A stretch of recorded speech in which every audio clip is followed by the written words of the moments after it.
시청자 여러분 안녕하십니까? JJC 뉴스온 시작하겠습니다. 4차 재난지원금 지급을 둘러싸고 당정 간의 마찰이 계속되고 있습니다. 이란에 억류 중이던 한국 국적 화학 운반선 한국케미오의 선원 대부분이 한 달 만에 풀려났습니다. 아이들에게 유해 물질을 먹게 한 특수반 선생님을 강력 처벌해달라는 국민청원이 올라왔습니다. 김종인 국민의힘 비대위원장과 이낙연 더불어민주당 대표가 가덕도 신공항 건립에 대한 의지를 밝혔습니다.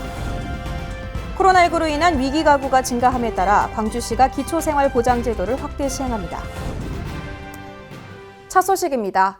지난 2일 더불어민주당 이낙연 대표는 국회 교섭단체 대표 연설에서 4차 재난지원금을 준비하겠다고 밝혔습니다. 문재인 대통령이 전날 수석 보좌관 회의에서 손실보상 제도화 방안이 마련될 때까지 피해 지원 대책을 강구하라고 한 지 하루 만에 이 대표가 4차 재난지원금 지급을 공론화한 건데요. 현 상황에 대한 각 언론사들의 의견 살펴봅니다.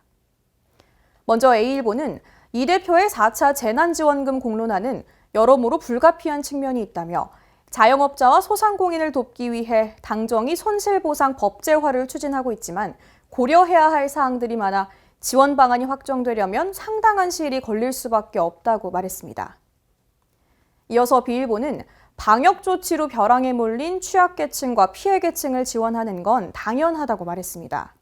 하지만 전 국민 지급은 효과가 불투명하고 재정을 낭비할 수 있어 재고해야 한다고 강조했습니다.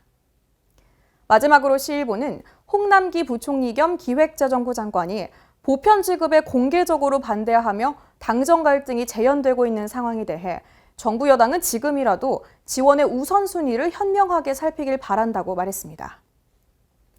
코로나19로 인한 위기 극복에 총력을 다해야 하는 요즘 당정이 원활한 협의를 통해 4차 지원금 효용을 극대화할 방안을 마련해야 할 겁니다. 다음 소식입니다. 이란에 억류 중이던 한국 국적 화학 운반선 한국케미호의 선원 대부분이 그는 한 달 만에 풀려나게 됐습니다. 이란 정부는 지난 2일 페르시아만에서 환경오염을 일으킨 혐의로 억류된 한국 선원들이 한국 정부의 요청과 인도주의적 조처에 따라 출국 허가를 받았다고 발표했습니다. 그러나 이란은 사법 절차가 진행되는 동안 선장과 선박을 계속 억류할 방침이라고 밝혔는데요. 현 상황에 대한 각 언론사들의 의견 살펴봅니다. 먼저 A일보는 이번 사태는 국제사회의 복잡한 역학구도 속에서 우리 국익이 언제, 어디서든 부당하게 침해당할 수 있음을 잘 보여준다고 말했습니다. 국내에 이란 자금 동결만 해도 미국의 대이란 경제제재에서 파생된 건데 애먼 우리 국민이 곤욕을 치렀다며 국제정세의 변화를 민감하게 포착하고 만약의 사태에 철저히 대비해야 한다는 의견을 더했습니다.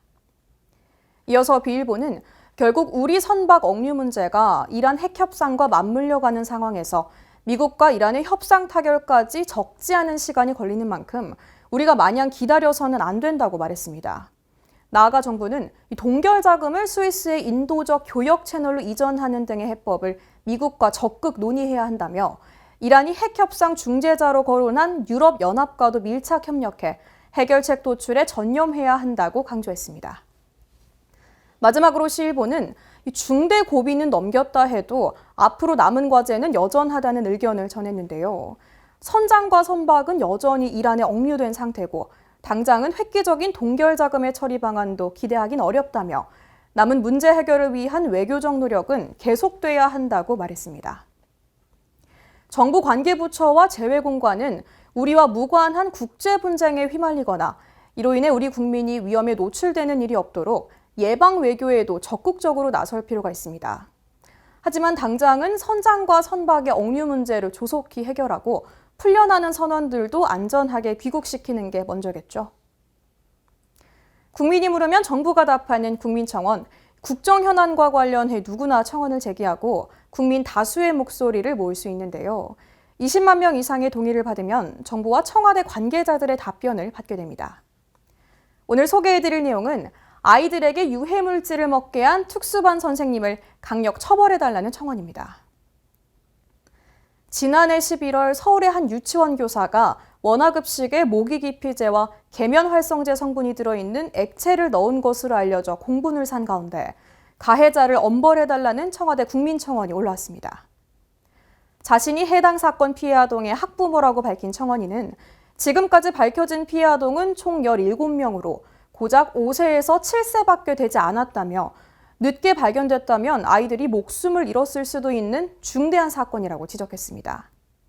청원인은 가해자는 너무나도 태연하게 아이들의 급식에 액체와 가루를 넣고는 손가락을 사용해 섞었고 마치 기분이 좋다는 듯 기지개를 켜며 여유로운 몸짓까지 보였다고 말했습니다.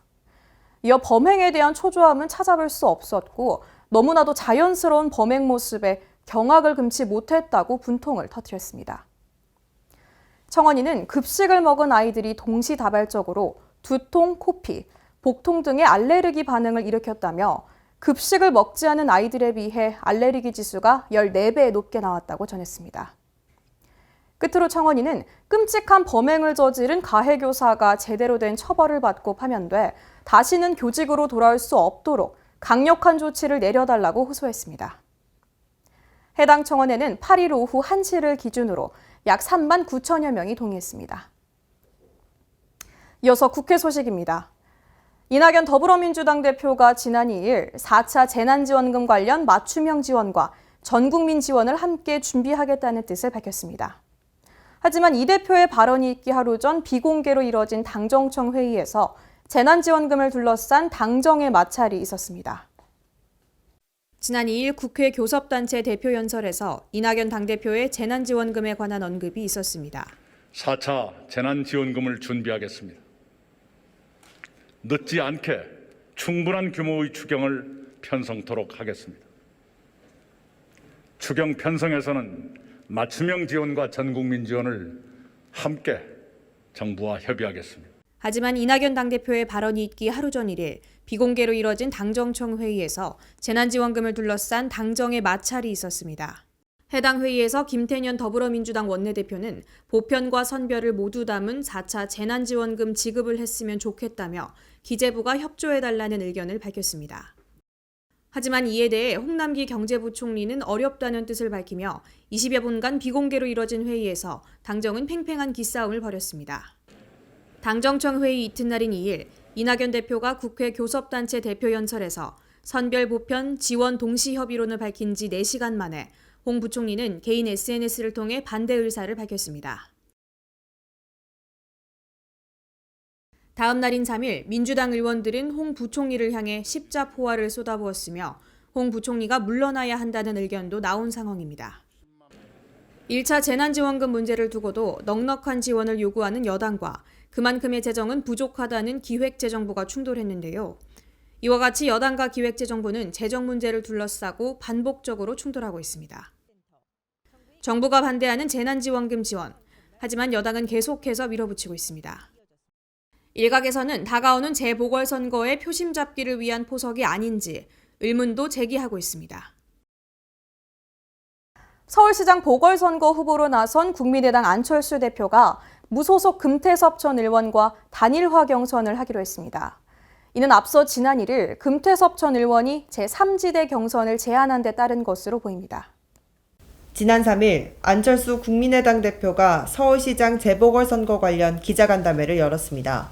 이날 안 대표는 야권 단일화에 5가지 조건을 제시하며 제3지대에서 경선을 한 뒤 국민의힘 후보와 경선을 통해 최종 단일화를 하자고 제시했습니다. 저희가 범야권 후보 단일화 예비경선 A조라면 국민의힘은 예비경선 B조가 될 것입니다. 야권 후보 적합도나 또는 야권 후보 경쟁력 면에서 가장 앞서가는 제가 포함되어 있는 리그니까 A리그라고 말씀드립니다. 안 대표는 기자간담회를 마치고 범야권 경선을 국민의힘에서 관리하면 좋겠다며 개방형 경선을 제안했습니다. 개방형 경선을 통해서 모든 야권 후보들이 함께 경쟁하자. 거기에 대해서 동의를 해주신다면 저는 그게 최선의 방법이라고 생각합니다. 기자간담회가 끝이 나고 금태섭 의원은 환영의 입장을 밝혔으나 시대전환 조정은 의원은 국민의힘으로 향하는 단일화에는 함께할 수 없다며 거절 의사를 표명했습니다. 한편 같은 날 공약 발표를 위해 국회에서 기자회견을 한 오세훈 전 시장은 안 대표의 제안에 대해 자신은 당론을 따를 것이라고 밝혔습니다. 단일화의 방법에 대해서는 출마선언 이후에 한 명의 경쟁 주자로서 열심히 투입뿐이다. 저는 당의 판단에 따른다 하는 입장입니다. 안철수 국민의당 대표가 제3지대 경선을 제안하면서 자신 주도의 단일화에 대한 의지를 나타내고 있는 가운데 국민의힘이 어떤 결정을 할지 관심이 모아지고 있습니다.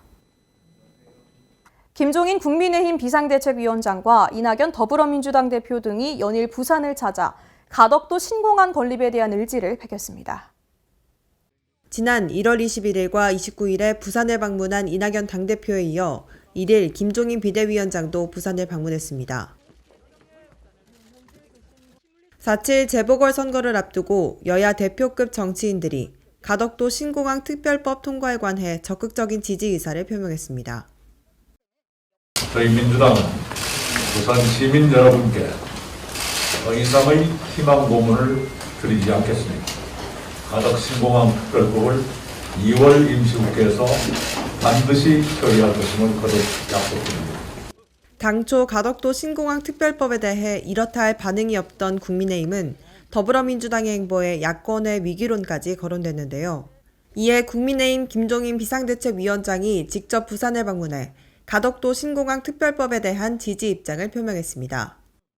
가덕도 신공항 건설을 적극 지지하며 가덕도 신공항 건설 특별법이 여야 합의하에 처리되도록 노력을 할 것입니다. 또한 부산 가덕도와 일본 교수를 잇는 한일 해저 터널 건설도 적극 검토해 나갈 것입니다. 지난 3일 국회 국토교통위원회는 여야가 각각 발의한 가덕도 신공항 특별법을 상정했습니다. 빠르면 2월 말 본회의 상정을 앞두고 있는 가운데 17일 국토위 교통법안 심사소위에서 하나의 법안으로 합쳐지고 19일에 국토위 전체회의 의결로 이뤄지게 됩니다. 이후 25일 법사위 심사를 거쳐 26일 본회의에서 통과가 예상되지만 이 과정에서 돌발 변수도 남아 있습니다. 정치권은 가덕도 신공항 특별법을 사실상 기정사실화했으나 구체적인 사업비조차 산정하지 않고 비용 축에서도 첨부하지 않은 채 속전속결로 통과되어 우려의 목소리가 나오고 있는 상황입니다. 일각에서는 보궐선거를 앞두고 양당이 경남권 표심 잡기에 몰두한 가운데 가덕도를 두고 이용만 하는 것이 아닌가 하는 의구심에 가득 찬 목소리도 나오고 있는 상황입니다. 격전의 교두보로 부각된 가덕도 신공항 특별법. 앞으로 펼쳐질 4.7 부산시장 재보궐선거에 관심이 집중되고 있습니다. 수도권 소식입니다. 사전 예약 형태로 운영되는 북한산 우이령길을 상시 개방하기 위한 온라인 서명운동이 펼쳐지고 있습니다. 10만 명을 목표로 추진되고 있는 서명운동은 강북구 홈페이지나 홍보물에 부착된 QR코드를 이용해 참여할 수 있습니다. 강북구가 북한산 국립공원 내 우이령길의 상시 개방을 위해 온라인 서명운동에 나섰습니다. 강북구 우이동과 경기도 양주시 교현리를 잇는 6.8km 거리의 우이령길은 북한산 둘레길 가운데 유일하게 사전 예약 탐방제로 운영되는 구간입니다. 우이령길은 북한 무장공비의 청와대 습격 사건으로 인해 40여 년간 민간인 출입이 통제됐다가 지난 2009년부터 일부 개방됐습니다. 현재 이용 가능 인원은 하루 1,000명으로 인터넷을 통해 예약한 뒤 오전 9시에서 오후 4시 사이에 입장해야 해 불편이 뒤따랐습니다. 이에 따라 강북구는 10만 명을 목표로 온라인 서명운동을 전개하고 이를 초과할 경우 국립공원 관리공단 등의 서명부를 전달할 계획입니다. 참여를 희망하는 주민은 강북구 홈페이지나 홍보물에 부착된 QR코드를 활용해 온라인 서명에 동참할 수 있습니다. 강북구는 우이령의 자연 생태계를 보존하고 주민 생활의 편의성도 높일 수 있는 대안과 지혜가 필요하다며 그 시작인 서명운동에 많은 관심과 참여를 바란다고 전했습니다. 마포구는 보편적 교육 복지를 실현하기 위한 꾸준한 노력을 해오고 있는데요. 그 가운데 지역 내 중고교 신입학생에게 30만 원 상당의 제로페이 상품권을 지급하는 입학준비금 지원 사업을 시행합니다.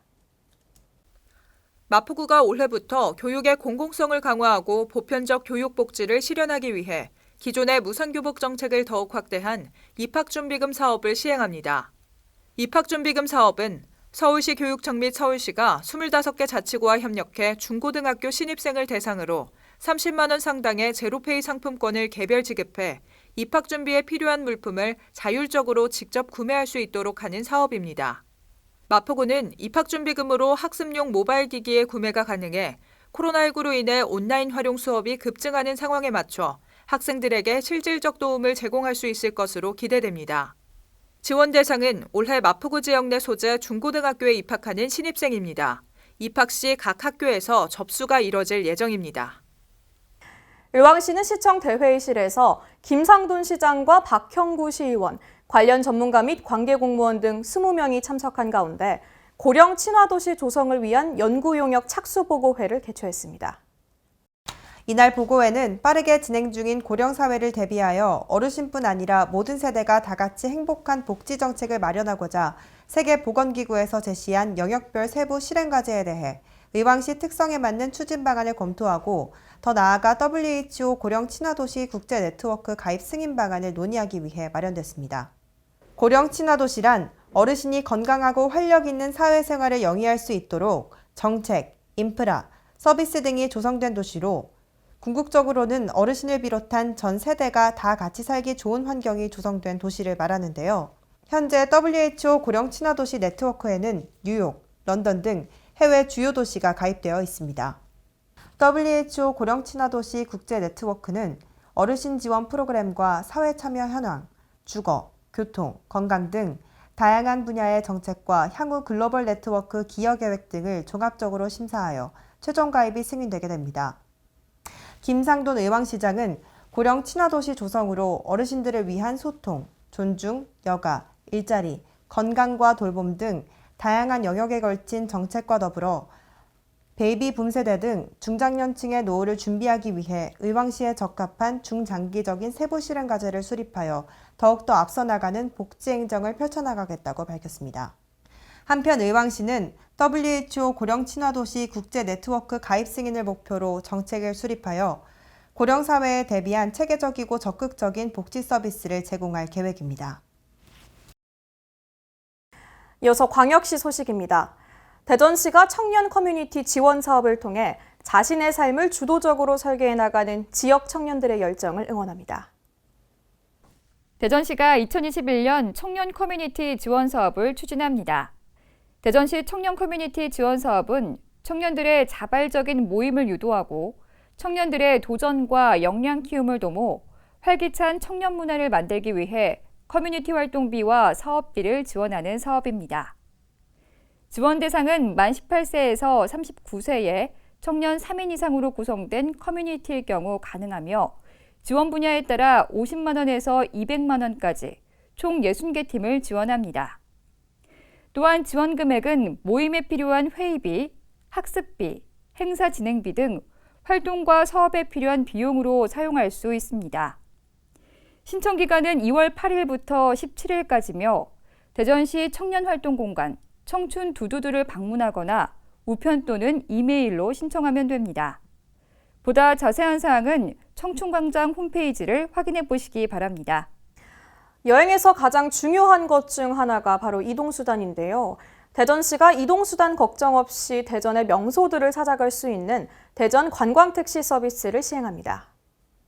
대전시가 대전 관광택시 발대식을 개최하고 본격적인 운행을 시작합니다. 지금 원택 관광지로 해가지고 지금 소규모 관광객들이 많이 지금 이용하고 있기 때문에 가족, 친지, 연인들이 쉽게 이용할 수 있는 대전 관광택시는 택시기사가 계절별 여행지, 숙박시설, 맛집을 추천하는 등 대전을 찾는 국내외 관광객들에게 편리하고 안전한 택시 관광 서비스를 제공합니다. 대전 관광택시 예약은 금강부릉이 시스템에서 가능하고 이용요금은 기본 3시간 5만 원, 추가 요금은 시간당 1만 5천 원이며 추천 코스 외에도 자유롭게 관광지를 선택할 수 있습니다. 총 9대 대전 관광택시 운행을 시작한 대전시는 코로나19로 침체된 택시업계와 관광업계가 활력을 되찾을 수 있도록 지속적인 홍보를 펼칠 계획입니다. 코로나19로 인한 위기 가구가 증가함에 따라 광주시가 기초생활보장제도를 확대 시행합니다. 먼저 저소득층 지원 확대를 위해 올해 1월부터 생계급여 부양 의무자 기준을 폐지했습니다. 또 코로나19로 인한 휴폐업 등으로 생활고를 겪는 저소득 가구에 오는 3월까지 한시적으로 긴급복지 지원 기준을 완화합니다. 장애인 지원을 위한 시책으로는 최중증 발달장애인 1:1 돌봄 지원 체계를 365일 24시간 가능하도록 구축합니다. 또 65세 이후에도 장애인 활동 지원 서비스를 제공하며 기초연금 및 장애인연금을 월 최대 30만 원으로 인상하게 됩니다. 코로나19 장기화로 인해 많은 우리 이웃들이 급격한 소득 감소, 돌봄 공백 등으로 고통받고 있습니다. 우리 시는 소외받거나 취약한 계층을 대상으로 한 복지 시책을 한층 더 강화하고 새로운 정책도 적극 발굴해 나갈 예정입니다. 앞으로도 복지 현장과 꾸준히 소통하면서 현장 중심 정책을 통한 광주형 복지 모델 구현에 최선을 다하겠습니다. 이와 함께 1. 배움, 여가 등 장년층 지원 정책의 컨트롤타워 역할을 수행할 빛고을 50플러스 센터 개관 등을 통해 장년층 생애 재설계 지원 사업도 본격 추진합니다. 네, 다음은 강원도 소식입니다. 코로나19 이후 재활용 폐기물 발생량이 부쩍 늘어나고 종류 또한 다양해졌는데요. 이를 효과적으로 처리하기 위해 강릉시는 생활자원 회수센터를 설치할 예정입니다. 강동면 자원순환센터 내에 2023년까지 하루 처리 능력 50톤 규모의 생활자원 회수센터를 건립할 예정인데요. 이곳에서는 쓰레기 봉투 자동 파봉기, 자력 선별기, 광학 선별기 등 최신 자동화 시설이 설치돼 플라스틱과 캔, 유리병, 비닐 등 재활용 폐기물을 최대 90%까지 자동 선별하는 능력을 갖추게 됩니다. 이렇게 되면 폐기물의 재활용률을 높일 수 있고 자원이 효율적으로 이용될 수 있게 될 전망입니다. 축구에 대한 사랑이 커 구도로 불리는 강릉에 시민축구단이 출범했습니다. 한국 프로축구 연맹리그 방침에 따라 강릉시청 축구단이 법인화를 통해 강릉 시민축구단으로 새롭게 출범했습니다. 소속 구단의 법인화를 추진하는 K3 리그 방침에 따라 강릉시는 재단법인을 새로 만들어 강릉시청 축구단을 강릉시민축구단으로 재창단했습니다. 강릉시청 축구단은 1999년 창단해 리그 우승 6번, 준우승 9번, 전국체전 재패 등 우수한 성적을 거둔 실업축구계 강호인데요. 지난해 출범된 K3 리그에서는 3위를 차지했습니다. 새롭게 창단된 강릉시민축구단은 K3와 K4 리그에 참가하게 되고 초대 이사장은 강원도 축구협회 김남식 상임부회장이 선출됐습니다. 횡성군과 공군 제8전투비행단이 군소음 피해 저감을 위한 업무 협약을 체결했습니다. 횡성군과 공군 제8전투비행단이 지난 1월 26일 횡성군청에서 군소음 피해 저감을 위한 업무 협약을 맺었습니다. 이번 협약에 따라 양 기관은 민관군 공동협의체를 구성하고 소음 저감 대책 정보를 공유하기로 합의했습니다. 또 제8전투비행단은 주민 피해 방지와 소음 저감 대책을 마련하기로 했습니다. 한편 이번 협약에 이어 제8전투비행단은 횡성 농협 등과 지역 농산물 소비 촉진 협약 또한 체결했습니다. 충청도 소식입니다. 청주 오창산업단지 일원에 대한 2차 전지 소재 부품 특화단지 지정이 정부 심의를 통과했습니다. 또는 오창산업단지 일원을 차세대 2차 전지 특화단지로 육성할 계획입니다. LG화학과 셀트리온 등 국내 대기업이 밀집해 있는 충북 청주 오창과학단지. 오창테크노폴리스와 과학산단 일원이 앞으로 2차 전지 소재 부품 장비 특화단지로 조성됩니다. 산업통상자원부는 지난달 소재부품 장비 경쟁력 강화위원회를 열고 소부장 특화단지 지정안을 심의 의결했습니다. 산업부는 지난해 6월 각 지자체로부터 소재부품 장비 특화단지 신청을 받았습니다. 접수 결과 10개 지자체에서 12개 산업단지가 신청했고 심사 결과 충북 청주 오창 테크노폴리스와 과학산단 일원을 포함한 전국 5곳이 선정됐습니다. 충청북도는 LG화학과 에코프로비엠 등이 위치한 오창 산업단지 일원을 차세대 2차 전지 산업 집적단지로 조성할 계획입니다. 조성 규모만 1,233만 3천 제곱미터입니다. 충청북도는 특화단지 구축에 따라 2023년까지 2,969명의 고용 창출 효과를 기대했습니다. 생산 증대 효과 역시 1조 7,364억 원이 기대되며 12억 3천만 달러 수출 증대 등의 경제 효과가 나타날 것으로 분석했습니다. 충북도가 선별적 긴급재난지원금과 소상공인 직업 전환 훈련비, 서민 중소기업 금융지원 확대 등을 위해 올해 총 264억 원을 투입합니다. 도는 코로나19로 어려움을 겪고 있는 업체와 문화예술인 등에 대한 지원금과 회생이 어려운 소상공인 자영업자들을 생산적 일자리로 전환하기 위한 직업전환 훈련에 약 200억 원을 투입합니다. 아울러 서민과 중소기업 융자 규모를 확대하기 위해 충북신용보증재단 출연금 30억 원과 중소기업 경영안정자금 2차 보전비 9억 2천만 원을 지급합니다. 도는 앞으로도 소외계층 등에 대한 보완수단으로 선별적 긴급재난지원금과 서민경제 활성화에 추가 투자하는 것을 적극 검토할 계획입니다. 보령시가 지난 25일 시청 중회의실에서 긴급 기자회견을 열고 코로나19 감염 확산 차단에 총력을 기울여 나가겠다고 밝혔습니다. 이날 기자회견은 지난 20일부터 코로나19 확진자가 꾸준히 증가하는 상황을 시민들에게 알리기 위해 마련됐습니다.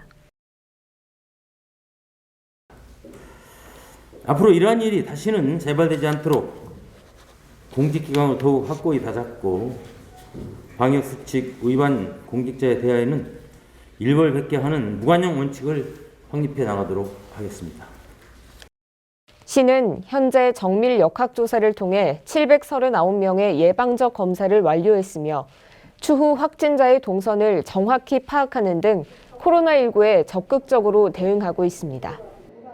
뿐만 아니라 시 전체의 70%에 달하는 1,342개소 음식점에 비말 차단기 설치를 위해 예비비 4억 원을 지원하는 등 구체적인 차단 대책을 마련하고 있습니다.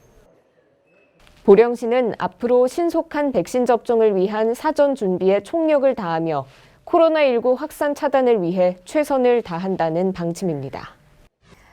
이어서 경상도 소식입니다. 양산시가 코로나19로 어려움을 겪는 소상공인을 돕기 위해 착한 선결제 캠페인과 착지 챌린지를 전개하고 있습니다. 착한 선결제는 자금의 적기 순환을 통한 소상공인의 경영 안정을 돕기 위해 양산시가 부서별 업무 추진비를 미리 집행하고 재방문을 약속하는 캠페인입니다. 이에 양산시는 설 명절 전에 3천만 원 정도를 선결제할 예정이며 민간의 착한 소비 운동 참여도 적극 권장하고 있습니다. 착지 챌린지는 자영업자들에게 임대료를 인하해주는 착한 임대료 운동을 지자체가 중심이 돼 정착 확산시키자는 운동으로 착지는 착한 임대료 지원 정책의 줄임말입니다. 양산시는 임대료를 3개월 이상 인하해주는 착한 임대인에게 재산세 등을 최대 50%까지 감액해주는 혜택을 주고 있습니다. 네, 다음은 전라도 소식입니다. 여수시 민원 서비스가 2020 민원 서비스 종합평가에서 전라남도에서 유일하게 최우수 기관에 선정됐습니다. 행정안전부와 국민권익위원회는 선제적 민원 서비스 제공을 위해 지난해 8월부터 12월까지 전국 304개 지자체를 대상으로 서명과 현장, 민원 만족도 평가를 진행했습니다.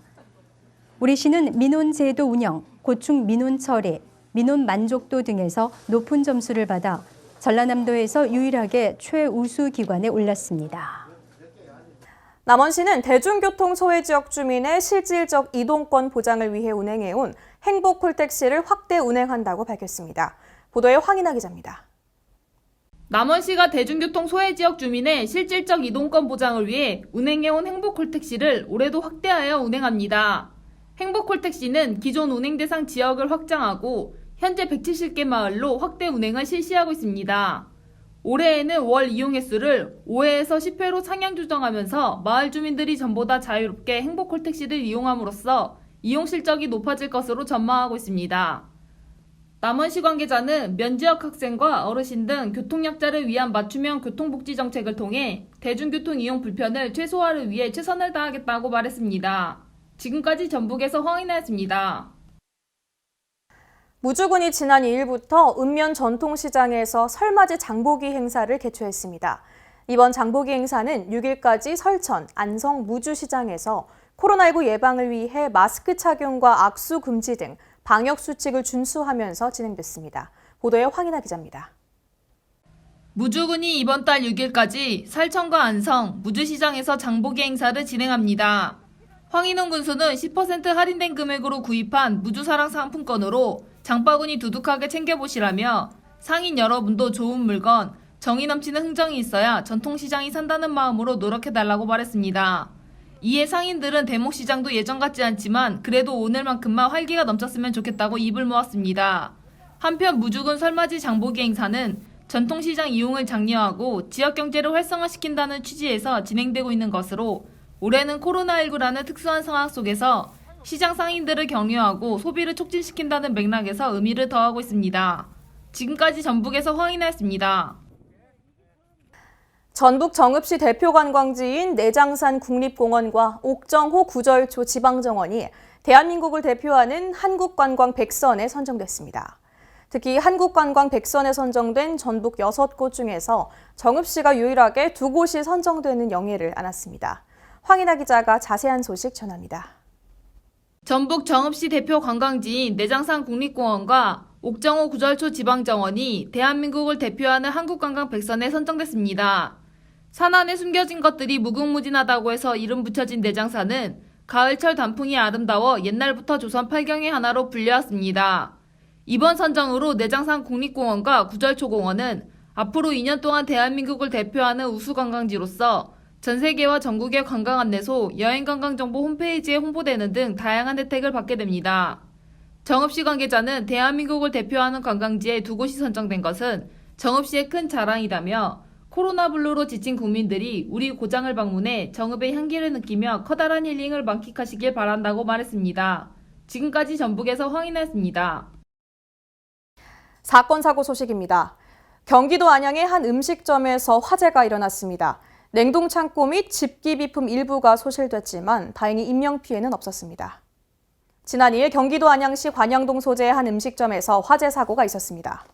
음식점 종업원 A씨가 주방 창문에서 불꽃과 연기를 발견하고 신고했으며 신고를 받고 출동한 소방대가 현장 도착해 음식점 외부 냉동창고에서 번진 화재를 진압했습니다.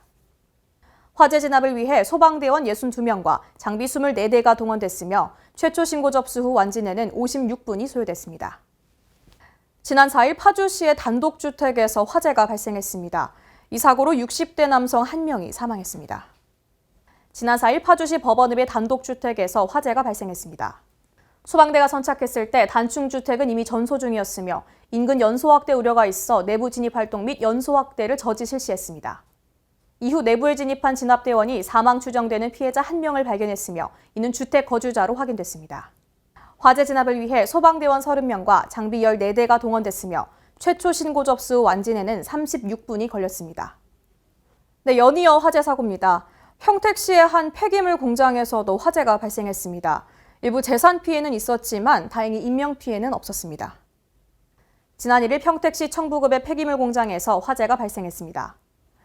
지나가던 행인이 화염을 발견하고 신고했으며 소방대 현장 도착 당시 창고 이동 전체에서 화염과 연기가 분출하고 있어 화재 진압 및 연소 확대 저지를 실시했습니다.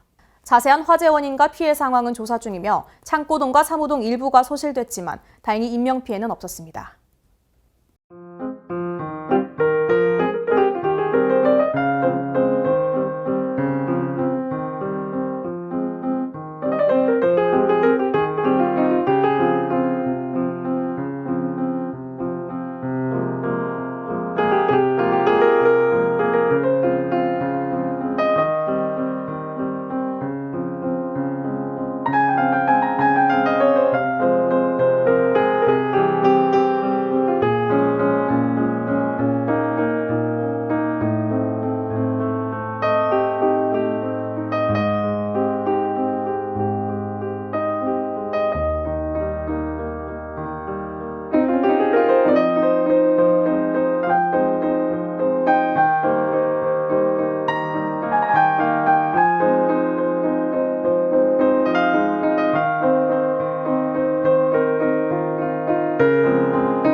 코로나19 예방을 위해 손 씻기 등 각종 개인위생에 대한 관심이 높아지면서 국내 식중독 발생 환자 수가 최근 10년 이래 최저치를 기록했다고 합니다.